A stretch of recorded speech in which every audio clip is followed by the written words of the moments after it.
मी शिल्पा ज्ञानेश्वर ठाकरे, विज्ञान शिक्षिका, पिनाताई माध्यमिक विद्यालय नवखेडा, तहसील नागपूर, जिल्हा Chandrapur.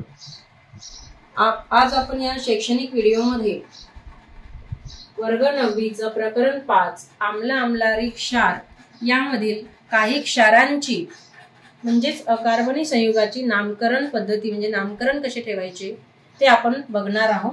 Nomenclature of inorganic compound यासाठी मी शैक्षणिक साहित्य इथे तयार केलेले आहे, ज्यामध्ये मी ॲल्युमिनियम रॉड वापरलेले आहे आणि खरड्यांचे बॉक्सेस तयार करून त्यावर स्केच पेननी व्हाईट पेपर चिपकवून त्यावर स्केच पेननी इनऑर्गॅनिक कंपाउंडचे सूत्र इथे मी तयार केलेले आहे, लिहिलेले आहे आणि ते एकमेकांमध्ये ते रॉड फसवलेले आहे। हे साहित्य तयार करताना मला म्हणजे टाकाऊ पदार्थापासून केल्यामुळे अगदी लो बजेट शैक्षणिक साहित्य आहे, जे आता इथे मी तयार केलेलं आहे। 8वी व 9वीच्या विद्यार्थ्यांना पुष्कळ संयुगाचे रासायनिक नाव व सूत्र माहित नसते, म्हणून मी हे अकार्बनी संयुगाची नावे व सूत्रे लक्षात राहण्यासाठी शैक्षणिक साहित्य तयार केले आहे।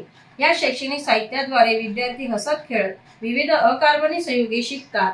त्यासाठी विद्यार्थ्यांना मूलद्रव्यांच्या संज्ञा, त्यांची नावे व आयनांची म्हणजे मूलकांची नावे व सूत्रे माहित असायला हवे।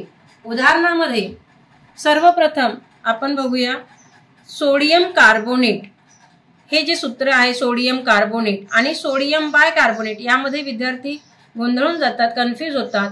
तर सोडियम कार्बोनेटचे सूत्र आहे Na2CO3 आणि सोडियम बायकार्बोनेटचा NaHCO3। सोडियम कार्बोनेटला धुण्याचा सोडा आणि सोडियम बायकार्बोनेटला खाण्याचा सोडा म्हणतात।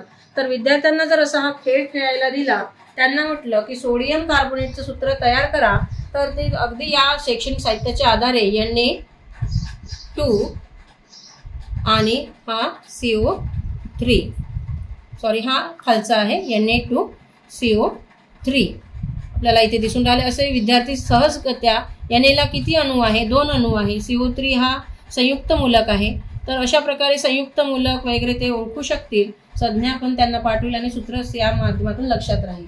त्यानंतर NaHCO3 घेतलं तर आता हा 2 आता Na जसंच्या तसंच ठेवायचा, 2च्या ठिकाणी आता ब्लँक घ्यायचं आणि HCO3 घ्यायचं।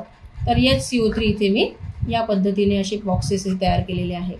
तर बघा हे झालं NaHCO3 चं सूत्र झालेलं आहे।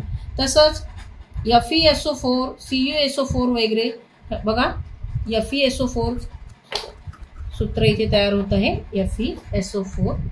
FeSO4। त्यानंतर परत अजून आपण CuSO4 पण कॉपर सल्फेट, त्याला आपण कॉपर सल्फेट म्हणतो, CuSO4 पण तयार होत आहे। तसंच NaCl सोडियम जे क्षार आहे विद्यार्थ्यांना सोडियम क्लोराईड NaCl ब्लँक दाखवलेलं आहे आणि NaCl। त्यानंतर KCl HCl अशा प्रकारे hydrochloric acid, AgCl silver chloride, अशा प्रकारे विद्यार्थी या अकार्बनी संयुगाचे अनेक सूत्रे इथे तयार करू शकतात। त्यानंतर आपण हे बॉक्सेस असे अनेक फसवू शकतो आणि तयार करू शकतो, जसं Pb2Cl3 त्याला आपण लेड क्लोराईड म्हणू शकतो। इथे तुम्हाला दिसून राहिलेले आहे NaCl सोडियम क्लोराईड, CuSO4 आपण पाहिलं copper sulphate, FeSO4 ferrous sulphate, AgCl silver chloride पाहिलं। तशाच प्रकारे हे सुद्धा सूत्र आपण विद्यार्थ्यांना प्रश्न म्हणून देऊ शकतो। त्याचप्रमाणे आपण विद्यार्थ्यांना NaOH, KOH, COH, NaNO3, AgNO3, KNO3, ZnSO4 अशा प्रकारचे अनेक जे क्षार आहे या क्षारांची सूत्रे देऊन आणि हे साहित्य जर आपण त्यांना दिलं तर या साहित्याच्या माध्यमातून ते सूत्र स्वतः तयार करतील, त्यांची नावं पण त्यांना लक्षात राहील आणि या शैक्षणिक साहित्याद्वारे जे कठीण सूत्र 8वी आणि वर्ग 9वीला आहे ते सहजासहजी ते लक्षात ठेवतील आणि आयनांची नावे, संयुक्त मूलकांची नावे, आम्लारीधर्मी मूलक, आम्लधर्मी मूलक, हे सर्वच जे मूलके आहे, आयना आहे, मूलद्रव्यांच्या संज्ञा आहे, लॅटिन नावाची संज्ञा आहे, हे सर्व विद्यार्थी नक्कीच या शैक्षणिक साहित्यामुळे वापर करून हसत खेळत लक्षात ठेवतील ही अपेक्षा करते। धन्यवाद।